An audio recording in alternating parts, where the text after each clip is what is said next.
Salut à tous, j'espère que vous allez bien. Aujourd'hui, on se retrouve pour un petit test chaud patate de Ravenlock. J'espère que vous êtes chaud parce que moi, je suis chaud pour vous en parler. Allez, sans plus attendre, let's go.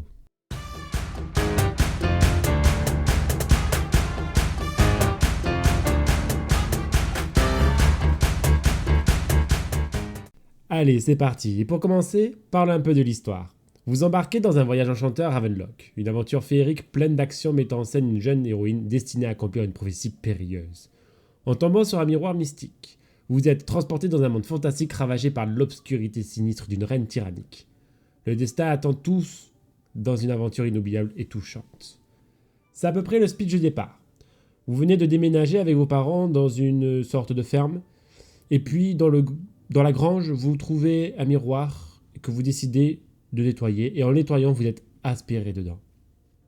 Clairement, ce jeu se veut une réinvention du conte de fées Alice au Pays des Merveilles.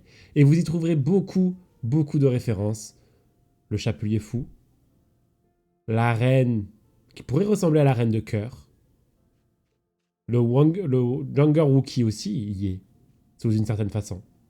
Si vous aimez Alice au Pays des Merveilles, vous allez adorer ce jeu. Cette histoire, ce conte, est malheureusement qu'en anglais, en VO. Il n'y a pas de traduction à faire. Mais je tiens à vous rassurer tout de suite, le niveau d'anglais est très basique. Quelqu'un qui n'a pas vraiment un bon niveau d'anglais va quand même comprendre. C'est vraiment enfantin et je pense que ça se veut comme ceci, à l'instar du jeu lui-même qui, lui, comme je vous l'ai dit, fait un rappel au conte de fées Alice. Donc rassurez-vous, si le jeu vous plaît et que vous n'êtes pas super bon en anglais, vous allez quand même comprendre le jeu. Et ça, c'est aussi plaisant parce que des fois, quand on n'est pas vraiment bilingue, comprendre les histoires d'anglais, c'est assez difficile. Là, c'est assez simple. Vous pouvez le voir dans les bulles qui apparaissent à l'écran.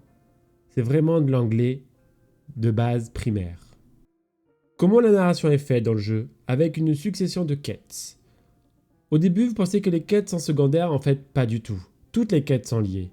Et ce qui est fascinant dans ce jeu, c'est que vous allez commencer dans un endroit et au bout d'un moment, vous allez vous retrouver bloqué. Mais en fait, vous n'êtes pas bloqué parce que vous allez avoir débloqué une autre zone. Il va falloir aller dans cette autre zone, progresser dans cette autre zone. Vous allez être bloqué à votre tour dans cette deuxième zone. Mais le fait d'être bloqué dans la deuxième zone va vous débloquer la première zone, la fin de la première zone, là où vous êtes bloqué. Et c'est vraiment bien fait et c'est vraiment astucieux. Et ce qui est bien, c'est que ce sont toujours des quêtes courtes. Vous êtes toujours en train de faire une quête. Quels que soient vos objectifs, vous baladez, explorez, l'action, vous êtes toujours dans une quête. Et ça, c'est vraiment un gros point fort du jeu. Et pour finir cette partie, avant de passer au graphisme, le jeu se finit en 5-6 heures. Ça peut paraître peu, mais c'est un indé, et puis il est dans le Game Pass.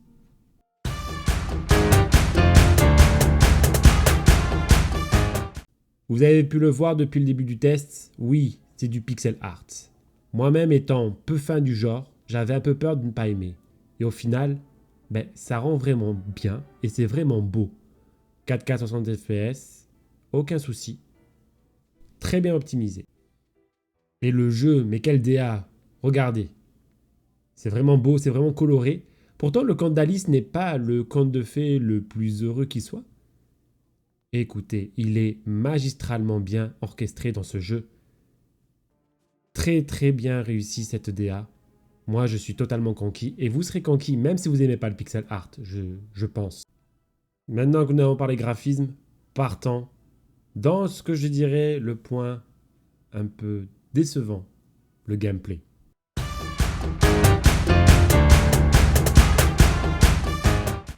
Et oui, nous voilà rendus au niveau du gameplay. Et là, ce que je peux dire, c'est que c'est du gameplay classique d'un jeu indé. Les mécaniques sont inexistantes pratiquement. Vous vous contenterez d'appuyer sur un seul bouton. La parade, vous n'en servirez presque jamais. Ni du bouclier, j'ai envie de dire. Passerez votre temps à spammer la touche d'attaque. Au fur et à mesure de l'aventure, vous aurez 4 nouvelles compétences qui seront utilisées si vous utilisez la manette avec une de chaque gâchette. Mais on va se dire que ça dynamise pas non plus le combat. C'est vraiment... Le combat est ennuyant, on va le résumer comme ça. Il ne faut pas s'attendre à grand chose de ce combat, c'est un jeu indé. En ce qui concerne la difficulté, le jeu ne propose pas vraiment de difficulté. C'est à vous de voir comment vous voulez jouer. En fait, la difficulté se règle comment? Vous croiserez un petit lapin avec qui vous marchanderez des plumes que vous recevez quand vous tuez des ennemis. Ces plumes-là serviront en fait à améliorer votre arme. Donc à vous de voir. Si vous voulez rouler sur le jeu, il suffit de farmer les ennemis et d'augmenter vos armes, sachant que ça va très vite. Si vous voulez un peu de défi, vous pouvez augmenter votre arme, mais pas toujours au maximum. Car vraiment, chaque palier que vous passez, ça vous fait vraiment gagner un 10-20% d'attaque en plus. Mais on le sent, le jeu n'est pas fait, n'est pas conçu pour un jeu d'action, d'attaque. C'est avant tout un jeu d'aventure qui raconte une réécriture du conte d'Alice. C'est là où est la force du jeu, pas dans son gameplay. Et pour finir, vous aurez accès à des bombes que vous n'utiliserez jamais parce que le système de visée est très mal fait. Pour vous soigner, vous aurez accès à des potions. Potions et bombes sont achetables dans un shop. Et c'est à peu près tout pour le gameplay. Il n'y a rien d'autre, pas de mécanique un peu plus poussée, ni rien. Mais bon, une fois que vous êtes averti, vous savez dans quoi vous mettez les pieds. Allez, sans plus attendre, passons à la conclusion.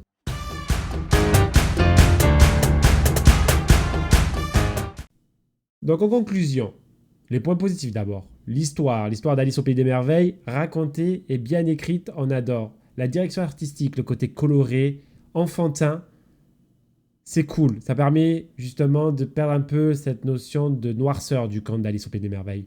Le pixel art qui bonifie le jeu, ils ont vraiment bien choisi le style graphique. Et surtout, le jeu est dans le Game Pass. Ne vous privez pas de jouer à cette pépite, car oui, c'est une pépite indé. Allez-y, les yeux fermés.